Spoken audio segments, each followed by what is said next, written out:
pagi dan selamat datang kembali ke podcast kami di BIAK Bismart Accounting. Nah, di sini tempat kita membahas dunia akuntansi dengan mendalam tapi juga dengan santai nih teman-teman. Nah, di sini dengan saya hostnya Apria Kristina Tanjung yang akan menemani teman-teman pada beberapa menit ke depan. Tentu saya di sini tidak sendiri. Saya bersama rekan-rekan saya yang luar biasa nih dari Universitas Trisakti yang sekarang lagi menjalani mata kuliah akuntansi keuangan 1. Nah, kakak-adik itu kan bilang tak saya mau tak kenal.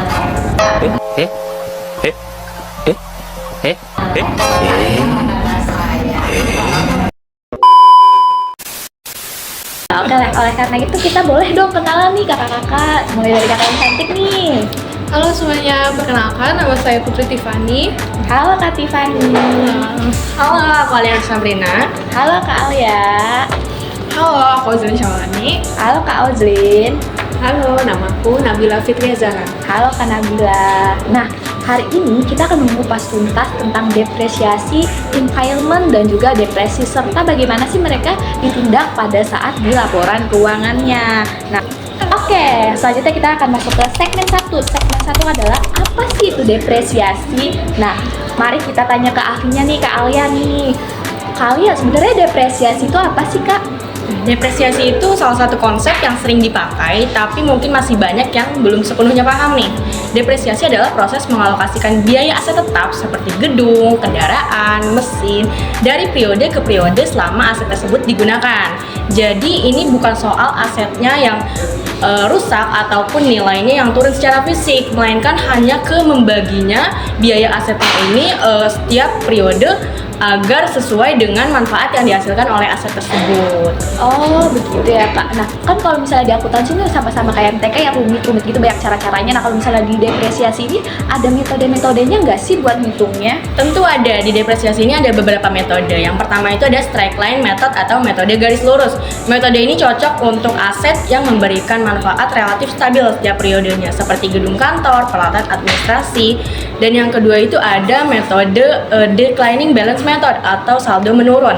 Nah, metode ini lebih cocok untuk aset yang lebih produktif pada saat awal penggunaannya, awal tahun pembeliannya. Kalau untuk yang ketiga itu ada metode Apa tuh Kak? sum of the years digit method atau metode jumlah angka tahun. Ini itu mirip kayak metode sebelumnya, metode saldo menurun, cuman pembobotannya itu pakai tahun. Jadi karena tahun pertama itu lebih tinggi nih angkanya, barulah menurun ke tahun-tahun setelahnya. Lalu yang terakhir ada metode units of production method atau metode satuan produksi. Nah, ini berbeda nih dengan metode-metode sebelumnya. Kalau metode sebelumnya itu lebih menekankan pada waktunya, kalau metode yang ini lebih menekankan pada output nyata yang dihasilkan dari aset tersebut. Makanya beda dari yang sebelumnya. Oh, ternyata banyak juga ya, ada 4. Nah, Iya, kalau misalnya kita betul. sebagai akuntan nih Kak, metode apa sih yang paling bagus untuk kita gunain? Kalau pilih metode depresiasi itu nggak boleh sembarangan. Jadi kita harus menyesuaikan dengan pola penggunaan asetnya. Ada yang memberikan manfaat yang relatif stabil, ada yang lebih produktif di awal tahun, dan ada yang tergantung pada intensitas pemakaiannya. Maka harus disesuaikan kembali. Oh, ternyata depresiasi nggak serumit itu ya Kak. Oke, selanjutnya kita akan masuk ke segmen 2.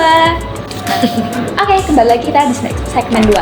Kali ini kita akan membahas tentang impairment, atau biasanya kalau kita translate itu tulisannya penurunan nilai. Nah, untuk kali ini kita akan bertanya kepada Kak Ozlin nih. Kak Ozlin, sebenarnya impairment itu apa sih Kak? Oke, sebenarnya seperti yang tadi Kak April bilang, impairment adalah penurunan nilai aset. Jadi, ketika aset tercatat lebih tinggi daripada nilai yang didapat atau diperolehnya. Nah, ini tuh biasanya terjadi karena perubahan kondisi ekonomi, teknologi, atau penurunan nilai pasar, gitu sih Kak. Oh, ternyata tuh penurunan ini tuh terjadi gara-gara kayak keusangan atau menjual pada saat belum waktunya dijual tapi dijual gitu ya Kak. Nah, kalau misalnya impairment ini kan nggak langsung dinyatakan sebagai penurunan nilai gitu. Cara mengujinya supaya ketahuan dia tuh impairment gimana sih Kak? Oke, jadi impairment itu ada 2 langkah nih untuk mengujinya. Yang pertama itu ada recoverability test. Jadi itu adalah dimana kita harus mengecek nih apakah nilai yang tercatat itu dari estimasi lebih besar dari estimasi dari arus kas yang akan datang. Terus yang kedua itu kalau misalkan iya, kita harus Lanjut ke fair value-nya, ke fair value testnya, yaitu menghitung nilai wajarnya. Ya, terus yang selanjutnya kita harus mencatat nilai fair value-nya. Kalau misalkan sudah dicatat nilai fair value-nya, berarti nanti dicatatnya di laporan keuangannya itu sebesar selisih dari nilai tersebut. Nah, kalau misalnya nih, kan penurunan ini nilai kan bisa menjadi kerugian nih. Kalau misalnya nanti kerugiannya udah dicatat nih, nah bisa nggak sih dibalikin lagi? Kalau misalkan untuk aset tetap itu tidak bisa, tetapi ada beberapa aset yang sesuai dengan standar akuntansi itu masih bisa ada pengecualiannya dan bisa dibalikan lagi. Oh, seperti itu ya ternyata teman-teman penurunan nilai. Oke, ternyata kayak gitu tuh penurunan nilai teman-teman. Lumayan mudah ya kalau misalnya dijelaskan secara lisan. Nah, oke, selanjutnya kita akan masuk ke segmen ketiga, di mana segmen ketiga ini kita akan bahas tentang depresi. Nah, oke, di sini kita akan bersama Kak Tiffany nih. Kak Tiffany, depresi itu apa sih, Kak? Nah, jadi depresi ini mirip dengan depresiasi yang sudah dijelaskan oleh Kak Alia tadi. Namun depresi ini merujuk pada pencatatan pengurangan nilai aset pada sumber daya alam. Contohnya itu minyak, tambang, emas, dan sumber daya alam lainnya. Seperti itu. Oh, jadi sebenarnya kalau di akuntansi tuh mereka juga menangani kasus-kasus SDA juga ya, Kak? Ya betul, jadi depresi ini digunakan untuk mengalokasikan biaya eksploitasi sumber daya alam tertentu selama periode waktu tertentu gitu. Jadi mirip dengan metode depresiasi, cuman bedanya metode depresiasi ini kan untuk menghitung penyusutan pada aset tetap seperti bangunan, tanah, kendaraan, seperti itu. Oh, nah kan tadi kan si depresi itu yang udah dijelasin kalian tuh ada 4 metode. Gak mungkin dong kembarannya si depresi kagak ada metodenya. Coba nih Kak, ada nggak sih metodenya? Nah, biasanya depresi ini menggunakan metode unit of production. Nah, kita itu menghitung biaya per unitnya itu dengan dikalikan dengan biaya unit yang diekstraksi. Jadi metode ini memang fleksibel sesuai dengan aktivitasnya. Jadi misalkan sebuah perusahaan itu mengekstraksi 10.000 ton emas, nah kita mengalikannya itu 10.000 sebesar 10.000, maka depresi per tahunnya sesuai dengan jumlah unit yang diekstraksinya. Oh, kayak gitu ya Kak. Oke, nah Kak, kalau misalnya terjadi nih penurunan sumber daya alam, bagaimana sih yang harus dilakukan akuntan? Nah, itu juga bisa yang sudah dijelaskan oleh Kak Ozlin tadi, itu bisa impairment. Nah, kita juga menghitung dan mencatat nilai kerugiannya sama seperti aset tetap lainnya. Seperti itu ya Kak. Oke, ternyata depresi itu agak-agak mirip ya teman-teman sama depresi. Cuman bedanya kalau misalnya depresi untuk aset, sedangkan kalau misalnya depresi ini untuk SDA. Nah, selanjutnya kita akan masuk ke segmen terakhir nih, segmen keempat bersama Kak Nabila. Hari ini kita akan bahas tentang penyajian ketiganya di laporan keuangan ya Kak, tentang si depresi tadi yang pertama, impairment, serta depresi di laporan keuangan. Gimana nih Kak penyajiannya Kak di laporan keuangan? Nah, dalam penyajiannya untuk laporan keuangan di sini terdapat beberapa cara yang praktis. Nah, terutama kepada depresiasi dan depresi. Nah, mereka ini sama di laporan laba rugi, mereka dicatat sebagai beban. Kemudian pada laporan keuangan dia dicatat sebagai biaya yang awal, kemudian dikurangi oleh akumulasi depresiasi dan akumulasi depresinya. Nah, kemudian untuk impairment sendiri itu dia berbeda dari depresiasi dan depresi. Nah, kalau impairment ini pada laporan laba rugi dia dicatat sebagai kerugian. Nah, kemudian untuk kepada laporan keuangan dia dicatat sebagai nilai buku pada setelah impairment tersebut.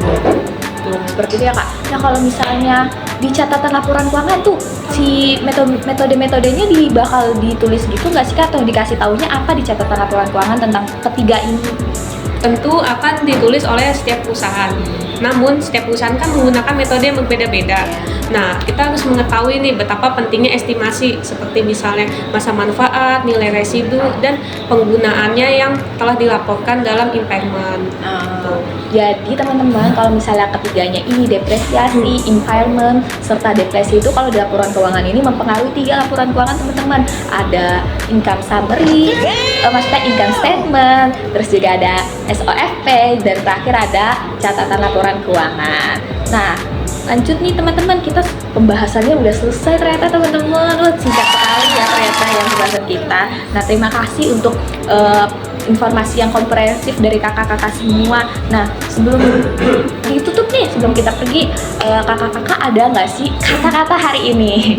Kata-kata hari ini untuk pendengar biak nih, kakak-kakak bisa nih mulai dari siapa dulu, kali ya? Boleh. Oke, dari aku sih untuk dalam memilih metode depresiasi itu jangan sampai sembarangan. Harus disesuaikan dengan pola penggunaan asetnya agar sesuai pada saat pelaporan keuangannya. Dengar tuh teman-teman, diingat ya. Ini lanjut lagi siapa nih, Kak Ozlin? Oke, boleh. Jadi kalau misalkan kita di suatu perusahaan, jangan lupa kita mengecek impairment secara berkala maupun di masa yang sulit gitu. Oh oke, selanjutnya kalau misalnya Kak Tiffany nih, gimana Kak Tiffany? Jadi tadi kita kan udah belajar depresi, Iya. di mana itu tentang sumber daya alam. Jadi pesannya itu pastikan kita memperlakukan sumber daya alam ini dengan hati-hati, baik secara akuntansi maupun lingkungan. Oh oke, yang terakhir nih Kak Nabila nih, pasti lebih bagus nih, ayo Siap. Kak. Nah, dalam pelaporan depresiasi, depresi, dan impairment itu kita harus secara transparan dalam membuat laporan keuangan terhadap perusahaan. Nah, untuk apa? Untuk menghindari adanya kesalahan jika Oh kayak dilakukan. gitu. Nah, sudah nih teman-teman, tadi kata-kata kakak berempat ini selalu diingat ya, supaya nanti pas di akuntansi penerapannya bisa lebih baik. Nah, sekian podcast kita kali ini. Sampai jumpa di episode berikutnya. Biak, be smart, akuntansi.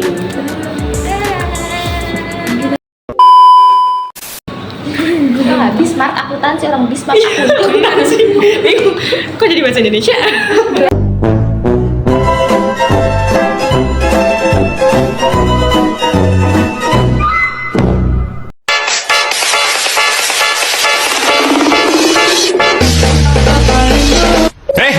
Meledak.